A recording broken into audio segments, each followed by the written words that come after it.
Thank you so much for having me here. My name is Peter, and I'm honored to be in such a space where I can share about finances. I am a passionate student and teacher of finance. I am a speaker, I'm a moderator, and I'm honored so much to be in a place where I can talk about money, mindset, and identity. Thank you so much for having me. I'm actually feeling happy this day. I always say that my biggest success is achieving the small daily habits, small daily tasks that I've written down. So today, having written down this task of being here, having written down the different tasks of recording videos, of posting content, that to me is success. That is what makes me happy. That each and every day I wake up into the vision of fulfilling my purpose, and basically that is why I'm always very happy about life itself.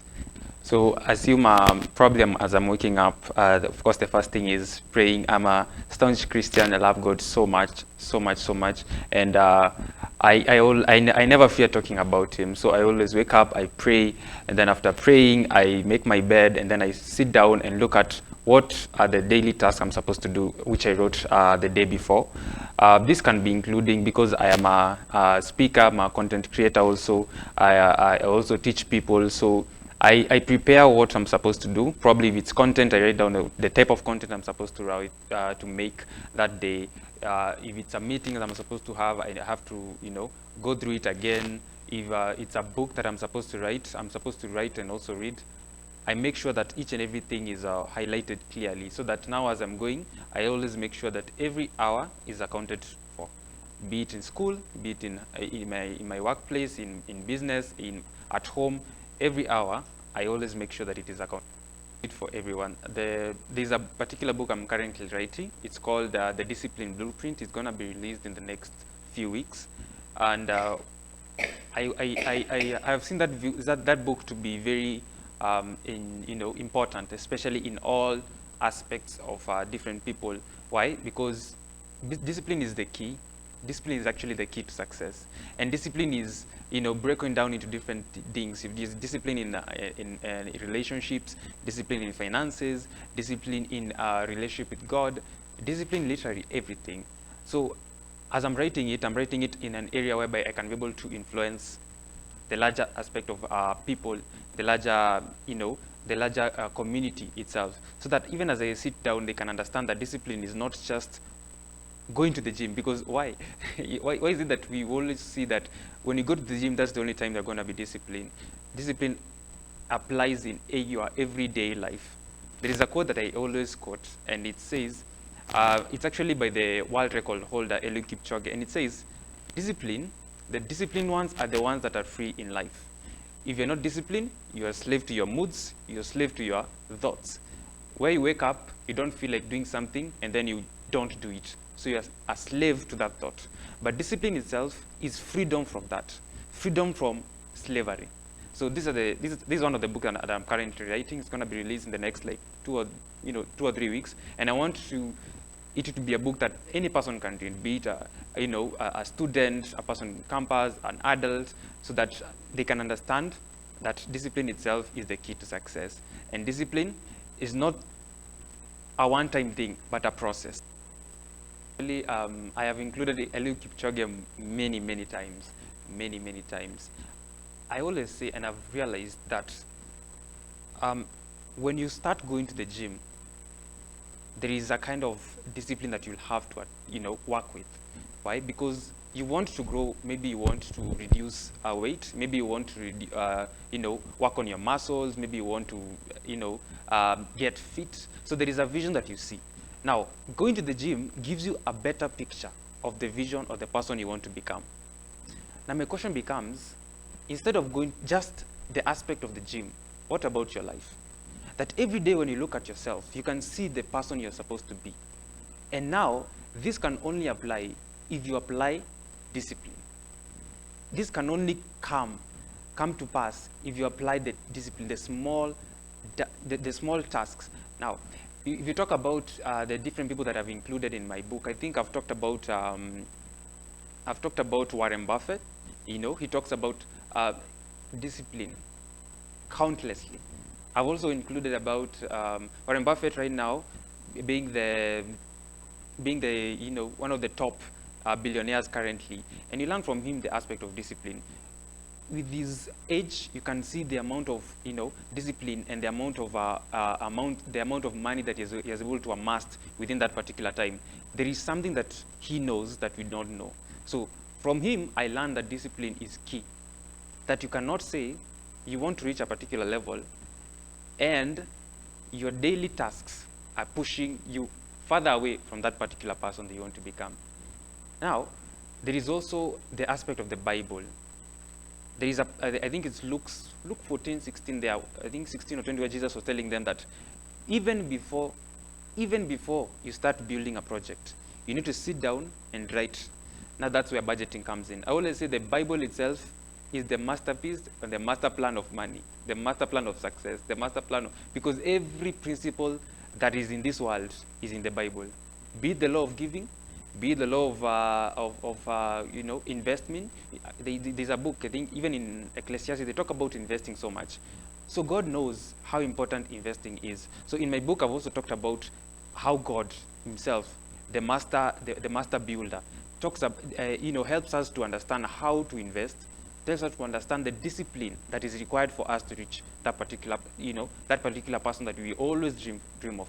Because success itself is not a one-time thing. You're never going to wake up and find yourself as a millionaire. Why? Because God himself also knows, if I give you this amount of money, will you manage it? So God does not answer prayers, but actually answers to management. Being in a place whereby you have grown into a level that God can trust you with 1 million shillings. God can trust you with 20 million shillings. God can trust you with 100 million shillings. It's a level of trust because it's about management. Trust you me, if you get money that you're not ready for, you will waste it. And that's where discipline comes in, whereby you have grown to a level whereby 200 million will not scare you, but you just have the mindset of knowing, okay, I know I can put 2 million here, 3 million there, this one there, this one there. You can plan effectively. Why? Because you've built a discipline in a way that I don't have to rush when I get good money, or maybe I'm hearing here and there. The discipline of knowing I'm still going to put maintain my life and just walk the process.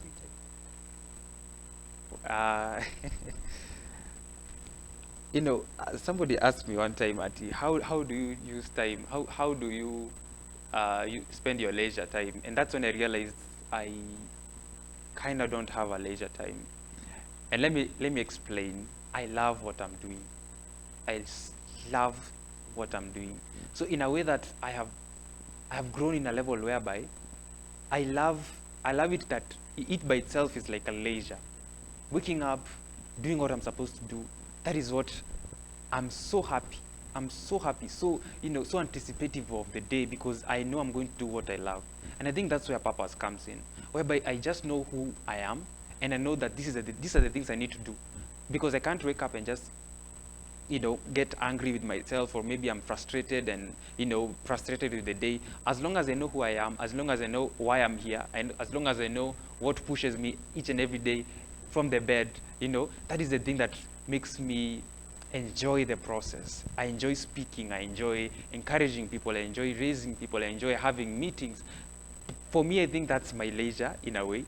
But of course, rest is important. I think there's a quote that says, Jack and Jill, Jack makes a dull girl and Jill a dull, work without play. So probably I'd spend time maybe going for movies, or maybe going out with my friends, just talking, sometimes planning, and also reading. I just love reading books. My best book is the Bible, and also followed by different books, the psychology of money, learning about psychology, learning about different people, different aspects of life, learning about different nations, what is happening in China, in the US. Right now, I know you have heard about the government shutdown and the crisis with the cryptocurrency. So that is my leisure itself. That's how because let's say the world is so busy, and we can see the economy is changing, especially here in Kenya, and probably actually the world. I feel that the world is so busy and so noisy that you just need time to meditate. Oh, I forgot to mention that one of the ways I also do leisure is meditation. I just sit down by myself. Maybe, I love quiet places, just going alone, so, solely talking to myself. I talk to myself so much. If you find me talking to myself, you might think I'm crazy, but that is how I communicate to myself. That's how I communicate to the inner me. So I find that this is it's actually a very critical thing, because I always say even the principles of success, being good with people, relationships, building long-lasting relationships, how to network, how to talk to people, how to reach out to them, because life itself is not like it's never governed. Things can things can go high or low, and you always need a person you can work with. I think even in the Bible it says two are better than one, yeah, and unless unless two or three agree, yeah, something like, I think it was, yeah, because when you have agreed to work with a person, it's more beneficial. You can have a shoulder to lie on. That is why even relationships exist, whereby you can have a shoulder to lie on, talking, expressing. Sometimes it's not that beneficial to just stay alone, like literally alone. You need a community of people, that you can always engage. You need time to go and do all that. You need, time to go and watch movies, learn from different people. And you see, the more you do this, the more you learn people, the more you learn structures, the more you learn culture. Take yourself out, go for trips, all that. It helps so much, even in your mind. I think it's also psychologically proven that exposure is key. Yes. That happens quite a lot, especially when you have a lot of things to do, or maybe you've grown to a level whereby you are expected to behave in a certain way or have some certain things. So stress comes, and I think it's a key factor, especially even for men, because I know how hard it is for men to even share when they are passing through different problems and different issues in life. But the thing is, one of the things that always keeps me, strong, is that I'm not the first one, passing through all these things. I'm not the first one. So why am I treating it as so new and so weird? It's normal to lack money. Sometimes you can be broke. Sometimes you cannot have money. It's normal. But now the problem becomes that when it happens, you feel like you are worthless. You feel like your life has gone. Like literally, you cannot contain yourself. Why? Because you have connected yourself with money so much. Now, it is important to actually have people you can always reach out to. People that even them, there is a time that can come and you will need them and they will need you. It's a transaction, it's a relationship, and not always acting too strong that you're breaking inside. Because trust you me, the moment, I always say, it actually works like, what do you call it? The water pumps, or yeah, like water pumps. The machine that pumps water, if at one particular point it's blocked, the pressure is going to increase. So no matter how much you hold, the pressure is increasing. No matter how much you're not talking, no matter how much you're not reaching out, the pressure will increase. Now this problem, it leads to some certain things that you might never see yourself doing. And that is where suicidal thoughts comes in. That's where you find yourself seeing yourself as worthless. And you see something that happens is that you push away people, and then you expect them to know that you're passing through it. How will they know? It's important for you to communicate sometimes. There are some friends that are too close to you that can know, but it is important for you to communicate, so that as the pressure is building, you can have people who can just spread and just talk to, and they can help you and they can just encourage you. Because one of the things that I always know, no man is an island. You need to have people. You need to have people around you. And things happen, you can get broke, you can still get rich, and it's all about the diversity of life. So yeah, always having friends and people that you can always reach out to, knowing that you're in a particular seasons. In life, there must be seasons. The world itself is governed in a way that there must exist seasons. That is why God himself also input seasons of winter, summer, spring, and autumn. So in life itself, we also have our own seasons. We have our seasons where we are low. We have our seasons where we have opportunities that are coming left, right, center. We have our seasons that when you feel like crying. We have our seasons when we feel worthless. We have our seasons that we feel loved. Seasons are there. Now, knowing that we have seasons in life, that is the thing that needs to keep you awake. That I just know I'm in this particular season, and in some few months, maybe few weeks, I'll get through it. Yeah. It's all about knowing the vision. I think, let's say I listened to Apostle Joseph Selman, and he was once giving an illustration whereby he was saying that you see this, supercar. I think it was I don't know if it was a Maserati but it was a supercar. Now he gave an example, he gave an illustration whereby you see this car. This car is as fast as it knows its direction. You see, the reason why when you go to see the safari rallies, it knows they know where they are going. They know they are going to go this way. They know where the road is going. They know everything. They know the curves, the ups and downs, the bumps. So assume if you could know that for your life, assume you'll know where you're going. Then when things happen in life, when maybe you find yourself broke, you find yourself stressed, maybe you probably lost somebody and something has happened in your life, I think one of the things that can help you is knowing who you are, is knowing where you are going, is knowing the vision, is seeing ahead. Seeing yourself maybe as an MP, seeing yourself as a financial analyst, seeing yourself as this big person, as a billionaire, as a millionaire, that is the thing that keeps you. For me, that's the thing that keeps me. That's the thing that keeps me, that I just know this is just a matter of time. I know where I'm going. It is clear. I can see my road clear. I can see that this is where I need to be focusing on. All these other things, they might come. Yesterday in my community, I gave an example. Peter. So Peter, when he was told by Jesus, come, he focused on Jesus, and that is what helped him walk on water. Okay? So that is what helped him walk on water. Now, when he stopped focusing on Jesus and focused on the water, that's when he started drowning. What do we learn from this? Focus on the Creator. Focus on Jesus.